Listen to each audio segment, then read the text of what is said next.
Hello, genealogists, historians, and anyone else who works with historical data. Have you ever tried to work with the early U.S. federal censuses? If you have, you know the struggle. Give me about 8 minutes, and I'll tell you how to make these difficult censuses work for you. I call them PIPs for partially identified people. Only the heads of free households were identified by name before 1850 for white and free black ancestors. The previously enslaved were not named until 1870. With an unnamed majority, shifting households, columns drawn inconsistently, it can feel impossible to track your ancestors into the early 19th century, but it's not. I'm Donna Baker, owner of GENOHISTORY.com. I've developed a tool that easily transforms these early records into something truly useful. Once you see what the 1960 Census Workbook can do, you'll wonder how you ever lived without it. Let's start with the why.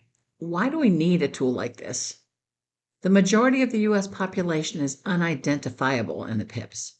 These censuses only list heads of household, and they reflect all other household inhabitants as tallies, no names.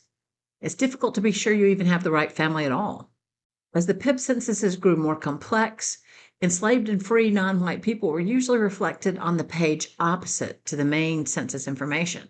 Now digitized, these two pages are separated with identifiable household information only available in the left half with the white families.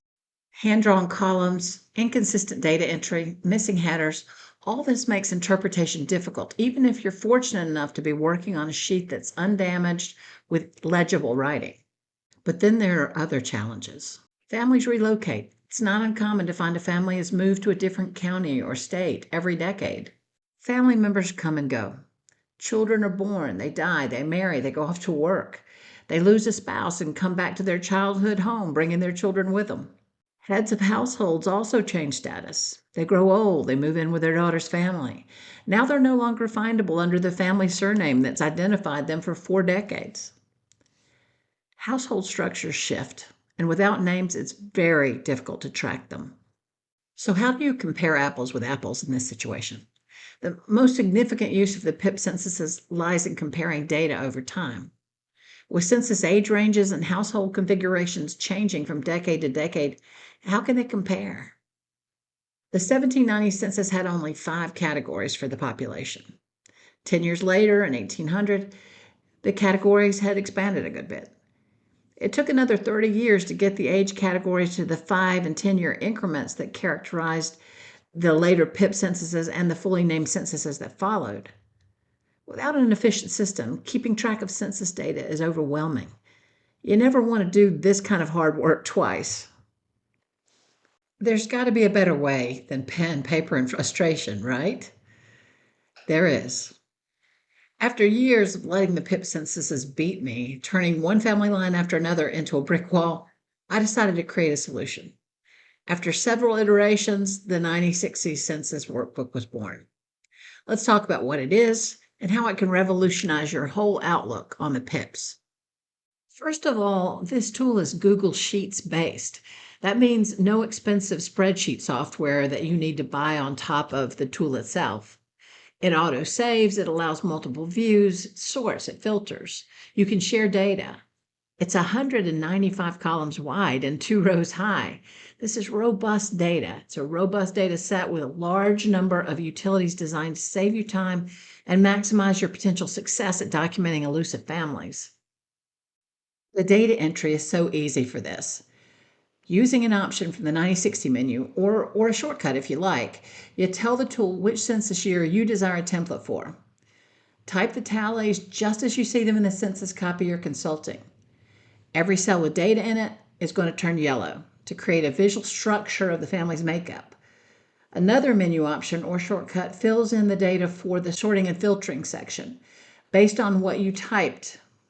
Here you can correct spelling errors and fill in details above what the census taker captured. The 9060 is designed to take advantage of the comparative structure that's needed for you to maximize what you can draw from these censuses. The 9060 aligns information based on the thing that never changes, a person's birth year. Every accurate census for a person should align their data vertically. The 9060 is designed with built-in birth year approximations. The alignment of jagged edges allows you to narrow down the possible birth year, helping you to tie a tally mark to a person you find named in later censuses. With the 9060, you can document the entire household, which might very well have included white, free non-white, and enslaved inhabitants.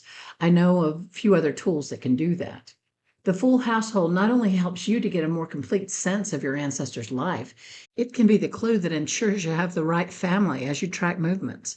It can raise questions about the changing circumstances of household members, especially as enslaved members increase or decrease in number.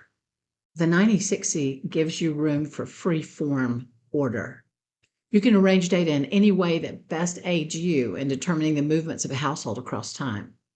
You might want to look at all the people in a geographic area with the same surname, allowing you to see where the right demographic makeup is. Or one person's household over time might be what you're looking for. Or, heaven help you, you might be searching county after county for a household with the right surname and a tally mark in the right place to be a possible ancestor. That's the nature of PIP census work. It's not easy, but at least finally it's possible. To make this as easy for you as possible, I've added online help to this tool. Context-sensitive help is available as comments on the heading labels across the top of the spreadsheet. A full user's manual is available on the genohistory.com website and can be accessed through the big H you'll find in the headings. This tool is customizable and reusable. One payment allows you unlimited copies for your own use.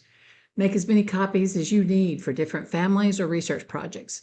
And for anyone who purchases the 9060 before March 15th, 2025, you'll be among the last to get it at the original price.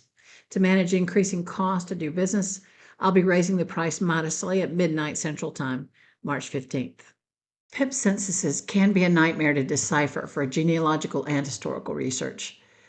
The 9060 Census Workbook makes sense of shifting households, missing names, census inconsistencies. See how it brings clarity to your research. If you know of others in your research community who could benefit from this, please share this video. If you're interested in learning more about GENOHISTORY and its tools, please subscribe to my channel. I'll see you next time.